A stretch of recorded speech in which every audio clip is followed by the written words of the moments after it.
Hello my YouTube family, कैसे हैं आप। आशा करती हूँ कि आप बहुत अच्छे होंगे। स्वागत है आपका मेरे यूट्यूब चैनल आरव का स्टोरी वर्ल्ड 426 में। आइए शुरू करते हैं आज की कहानी। मुरैना भदोही गांव की रहने वाली रेवा का इलाहाबाद के एक बड़े व्यापारी के बेटे सरजू के साथ ब्याह हुआ। नए घर में बड़े ही आदर सम्मान के साथ रेवा ने गृह प्रवेश किया। शादी के 2-3 साल काफ़ी मज़े और खुशी के साथ निकल गए। जैसे जैसे दिन बीतते गए रेवा अपनी जिम्मेदारियों के बोझ तले दबती चली गई। रेवा की सास भी रेवा से काफ़ी खुश थी कि रेवा बहू अपना घर संसार सब कुछ अच्छी तरह से संभालने लगी है। गर्मी की छुट्टी पड़ गई। रेवा अपने मायके जाने की बात अपनी सास से बोली। मम्मी 2 साल हो गए हैं, मैं मायके नहीं जा पाई, क्या मैं थोड़े दिन जाकर रह आऊँ। सास ने जवाब दिया, देखो रेवा, अगले साल चले जाना।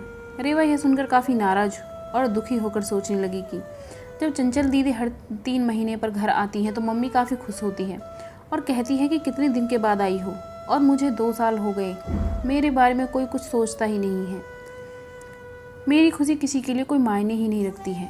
और क्या दिन भर इन लोगों को खाना बना के खिलाती रहूं, घर का सारा काम करती रहूं, क्या मेरी यही ज़िंदगी है।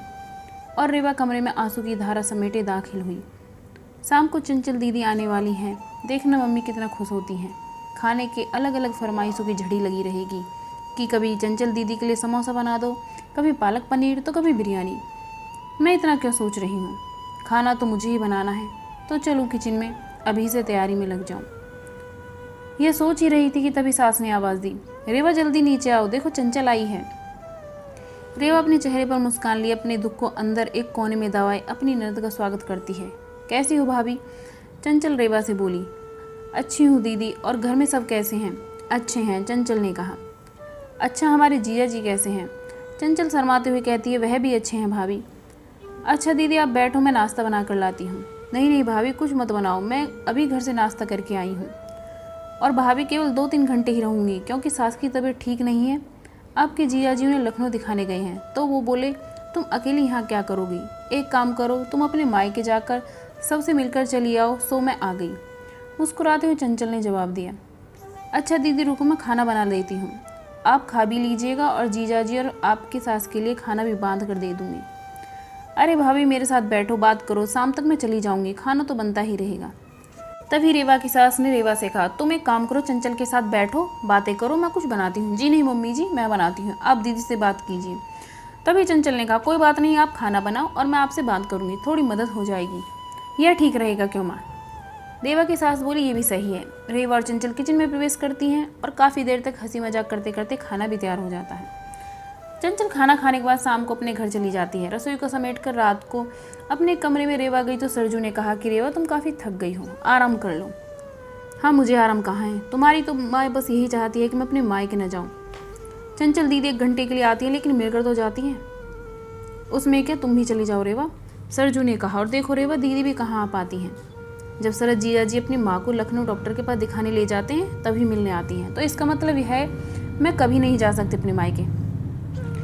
ऐसा तो नहीं कहा रेवा। अच्छा तुम शांत रहो, मैं कल माँ से बात करता हूँ, तुम अपने मायके चली जाना, ठीक है। तुम तो रहने दो। गुस्सा करते हुए रेवा सो जाती है। सुबह उठकर रेवा अपने काम में रोज की तरह लग जाती है। दोपहर में शर्मा आंटी रेवा के साथ से मिलने आती हैं और काफ़ी देर तक बातें करते रहती हैं। तभी शर्मा आंटी रेवा की सास से पूछती हैं कि चंचल की माँ, ये बताओ कि बहू और बेटी में क्या फ़र्क समझती हो। रेवा इस सवाल के जवाब का इंतजार कर रही थी कि मम्मी जी का इस पर क्या जवाब होगा। रेवा की सास ने मुस्कुराते हुए बोली, बेटी कैसी भी हो पर वह मीठी होती है और बहू नमक की तरह नमकीन होती है। यह सुनते ही रेवा निराश होती है और दिल भी काफ़ी दुखी हो जाता है।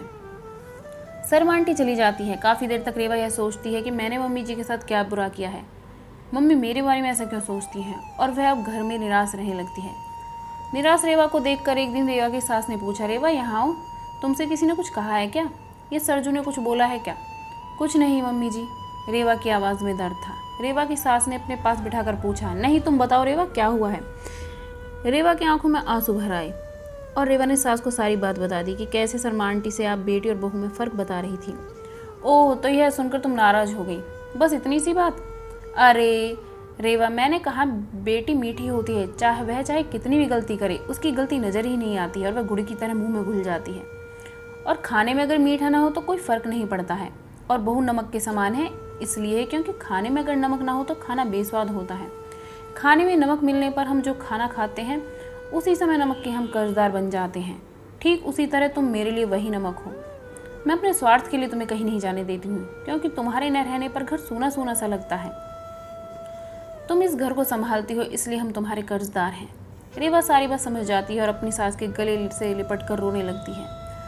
शाम को सरजू जब घर आता है तो अपनी माँ से कहता है कि माँ, रेवा अपने मायके जाना चाहती है एक दिन के लिए। रेवा तपाक से बोल उठी, नहीं नहीं, मुझे नहीं जाना है। मैं चली गई तो खाने में कोई स्वाद नहीं रहेगा। सरजू को कुछ समझ नहीं आया कि कल रात मायके जाने के लिए मुझसे कह रही थी, अचानक से इसे क्या हो गया।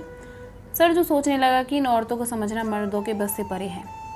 रेवा की सास रेवा के सिर पर हाथ फेर रही थी और सरजू एक टक लगाकर रेवा और अपनी माँ को देखता रह जाता है।